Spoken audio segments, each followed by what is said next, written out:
Sebelum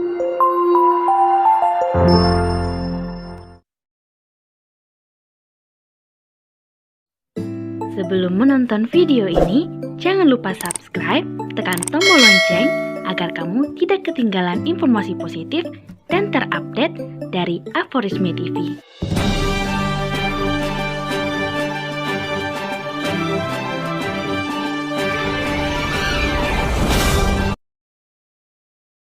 Aku hanya orang lain yang diurus suamiku.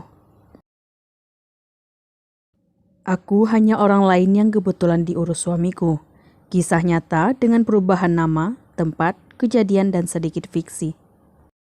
Assalamualaikum. Waalaikumsalam, Pak. Ini Bu jatah bulan ini. Iya, terima kasih, Pak. Begitulah, aku, Yanti, ibu rumah tangga, yang sudah 10 tahun dititipi uang belanja oleh suamiku. Ya, hanya titipan sebesar 3 juta rupiah. Karena uang itu hanya boleh dibelanjakan untuk ke pasar, jajan 2 anak dan kebutuhan rumah lainnya. Tidak ada hakku. Aku hanya pintar-pintar mengirit uang itu agar ada lebihan untuk kebutuhanku sendiri. Anak pertamaku usia 8 tahun, anak keduaku usia 2 tahun. Entah berapa gaji suamiku, aku tidak pernah tahu. Pokoknya jatahku 3 tahun terakhir ini hanya 3 juta. Awal-awal pernikahan hanya 1 jutaan, tahun berikutnya naik 2 jutaan, kemudian 3 jutaan sampai sekarang. Suamiku seorang karyawan bank yang sudah bekerja selama 15 tahun. Posisinya saat ini di bank adalah pemberi kredit kepada nasabah. Satu-satunya angin segar adalah ketika suami mendapat THR dari kantornya. Biasanya aku diberi jatah 2 juta untuk belanja keperluan lebaran, seperti baju baru untukku dan anak-anak. Dari semenjak berumah tangga, suami tidak pernah terbuka soal keuangan. Pernah suatu ketika saat itu kami pulang kampung ke rumah mertuaku, orang tua suamiku di Jawa Tengah. Kebetulan hanya tinggal ibu mertua yang tinggal bersama adik suamiku yang sudah janda. Ketika itu suami memberi uang 50.000 kepadaku. Uang itu maksudnya untuk diberikan kepada ibu mertua melalui aku sebagai istri. Tidak pantas memberi orang tua hanya 50.000, apalagi kami jarang pulang kampung.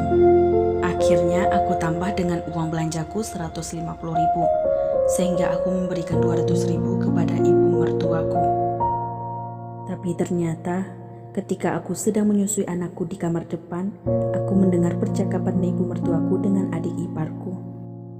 Ibu diwenehi piro, Neng Mas Andi?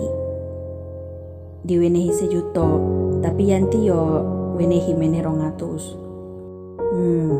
Saat itu aku sangat kecewa. Bukannya melarang suamiku memberi uang kepada ibunya, tapi kenapa harus ngumpet-ngumpet di belakangku? Di depanku seolah-olah hanya memberi 50.000, tapi di belakangku, suamiku memang bukan orang yang boros. Aku tahu uang gaji dan bonusnya ia tabung. Untuk kebutuhan anak-anak pun memang tidak pernah pelit. Asal minta pasti dikasih. Karena itulah kadang aku sedikit korupsi. Misal, anak-anak hanya butuh 200.000, aku minta 300.000. Uang lebih itu aku simpan untuk aku berikan juga sewaktu-waktu jika mengunjungi orang tuaku. Karena tidak begitu, suamiku tidak pernah pengertian untuk memberi uang kepada orang tuaku ketika kami berkunjung. Bahkan, uang saat belanja untuk dititipi kepadaku itu tidak cukup sampai akhir bulan. Pasti keluar kata-kata pamungkasnya. Tanggal segini udah habis saja. Jangan boros-boros dong, Bu. Aku bukan tipe istri yang suka foya-foya. Pakai skincare tidak pernah. Beli baju pun hanya saat lebaran. Tapi kenapa? Suamiku sangat tertutup untuk urusan keuangannya. Takut aku habiskankah? Jika sedang jengkel, aku suka marah juga. Sering aku bilang pada suamiku, kalau istri gak boleh tahu, gak boleh nikmatin uang suami, buat apa kamu nikah? Mending bujangan aja terus, biar bisa nikmatin sendiri uangnya. Tapi ya begitulah suamiku, yang sampai 10 tahun pernikahanku tidak pernah aku tahu berapa gaji suamiku, berapa bonus suamiku, berapa THR suamiku, dan berapa saldo tabungan suamiku. Dan kemarin aku dapat info dari temanku, suamiku berkomentar di salah satu grup bahwa anak adalah darah dagingnya, sedangkan istri hanyalah orang lain yang kebetulan harus diurus. Ya Allah, tak bisa kubendung lagi air mataku, sesak dadaku, sakit hatiku. Pantas selama ini suamiku sikapnya seperti itu.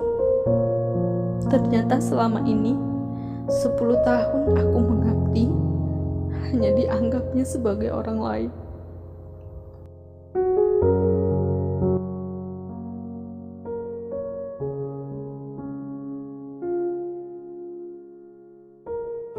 Terima kasih telah menyaksikan Breaking News Aforisme TV.